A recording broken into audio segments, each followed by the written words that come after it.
bring this little baby crankbait in today.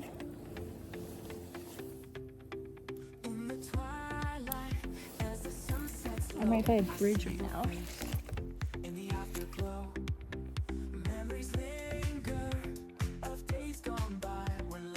Hoping to catch a walleye or a bass today.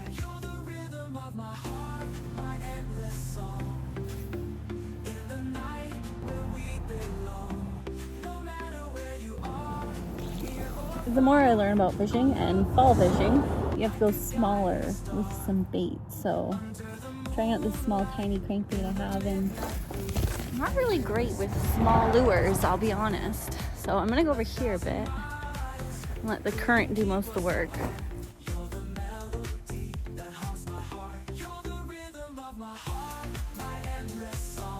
I'm slowly starting to realize how hard it is to fish in the fall from shore when you don't really know where the fish are. I understand the fish are running deeper right now because they just came shallower to feed, and now it's getting pretty cold, so I'm assuming they're in deeper water.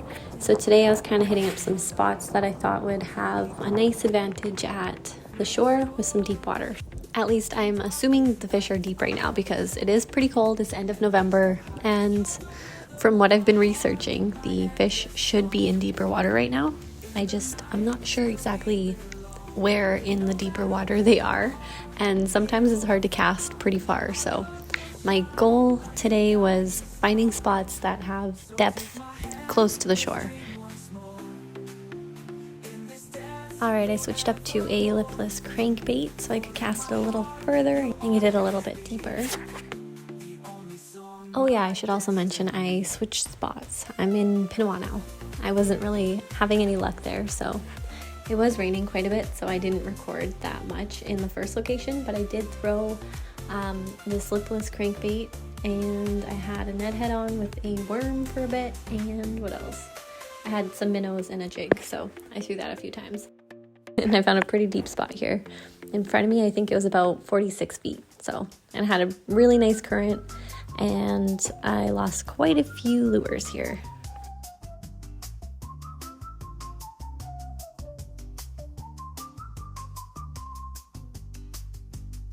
I kept hooking my lure on the same rock because the current kept pulling it down in a wicked way where I thought it was a fish, and I was getting excited. And I was like hooking it, and I was like, oh damn it, it's the same rock again. Alright, it was time to change my lure for the 100th time today, and I almost went with a crankbait, but I switched up last minute and grabbed my go-to handy-dandy jig and put a minnow on it. My minnows were very soggy today, so they weren't staying on that well.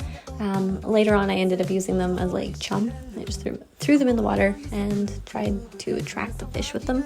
I also had some really old crab meat, and I marinated it with a garlic, so it smelled really bad, and I put some in the water in front of me again to try and attract the fish.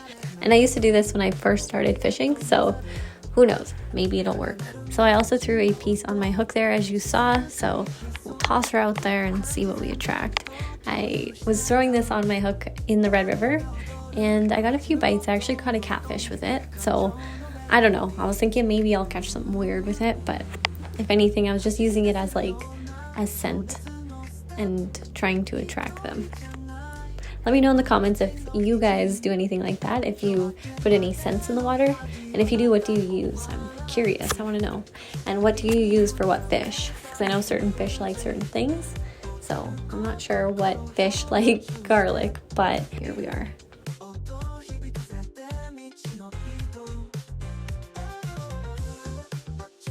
There was quite a bit of seaweed off to the right, so I thought I'd go cast over to the left here. There's like a little divot in, so I figured maybe there would be some bass hanging out in there. I just realized while I'm editing this, I casted before I got over there because I just can't wait. I'm always so excited to throw my lure in the water.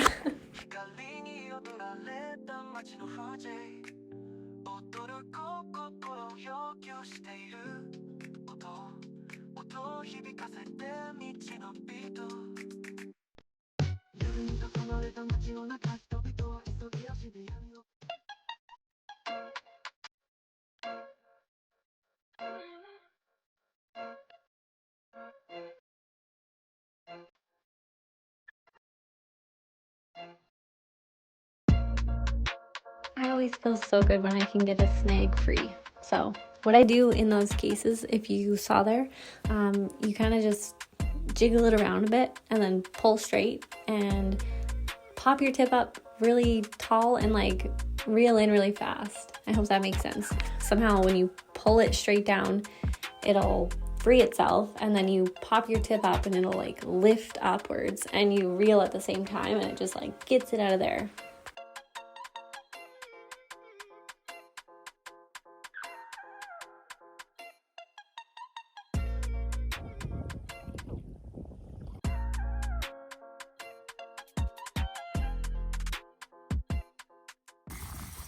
And sometimes that trick doesn't always work, so I lost another lure and had to go tie on another one. So I popped on another jig and I tied it on with a Palomar knot because I have braided line. Apparently the Palomar knot is the #1 knot for braided line, so I love the Palomar knot. I've been doing it on everything. When I'm tying two lines together though, I think it's called the uni knot or the union knot, I'm not sure, but something like that where you tie them together. I'll do a video where I can do my knots for you guys. Let me know if you're interested in that. But yeah, I was saying the Palomar knot is my new favorite knot. I haven't actually lost a lot of lures since tying them like that. I used to lose so many lures from tossing them out in the air just because I didn't do enough loops on the other knots that I was doing before. So I'm a big fan of the Palomar knot now. See what I mean? The only thing bothered by that snag there was this worm. My lure is still intact, but I had a heck of a time trying to get this worm to break apart. I didn't have scissors with me, so I gave up. But I wanted to try and do a smaller presentation because I keep going too big. I keep throwing big lures. I just love tossing that lure and casting it as hard as I can sometimes. But yeah, I need to remember bobbers and beads and smaller hooks. Just let them float. Those are my friends right now.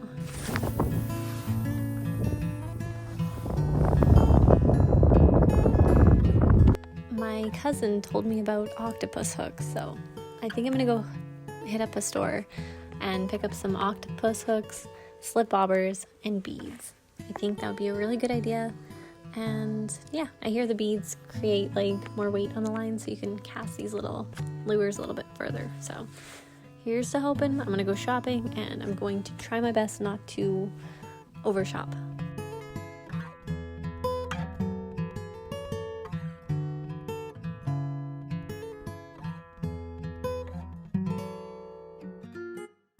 Well, by this point, the wind was picking up and I snagged again, so kind of was getting a little defeated.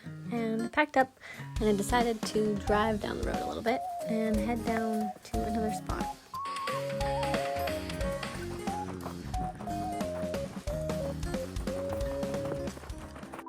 So after driving down Willis Drive from the west side all the way over to the east side, I found myself at the beach. So figured the fish are probably having a beach day. I'm gonna come down here, interrupt them, and catch one. So here we are. Hope for the best.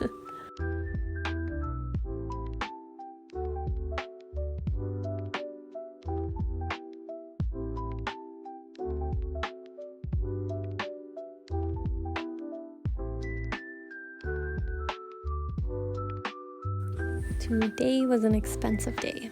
I lost a lot of lures. I'm tying on yet another jig because I just love jigs. And I don't know, I'm okay with losing jigs, but when I lose something really expensive like a crankbait or something, I just get really sad. Yeah, so here we are, tying on another jig, hoping for the best. I have minnows again. It was a pleasant surprise to find another container of minnows in my car. They were also soft and soggy, but that's okay. I was happy to throw them. At the end of the day, if I don't use all of my minnows, I'll just toss them in the water anyways, because I hope a fish will eat them. I'd rather something eat it than it go bad in my car. Alright, we're making a move. We're going to the tip of this point and a couple more casts at the end here before I go home. Interesting. Well, this was a first. At least I didn't get skunked today. I caught a clam, and it actually bit down on my lure, so I did catch it. See, I had to open it up. Yay, we caught something today. got very invested in this. I sat down, I tried opening it. There was no pearls inside, so we tossed her back and we kept fishing. I don't know if these guys even have pearls in them, but the child in me was like, we have to poke and prod this for a moment. Anyways, the end of the day was coming, so I was getting hungry and I was about to pack up and head home. This is all for today, guys. Thank you for watching today's video.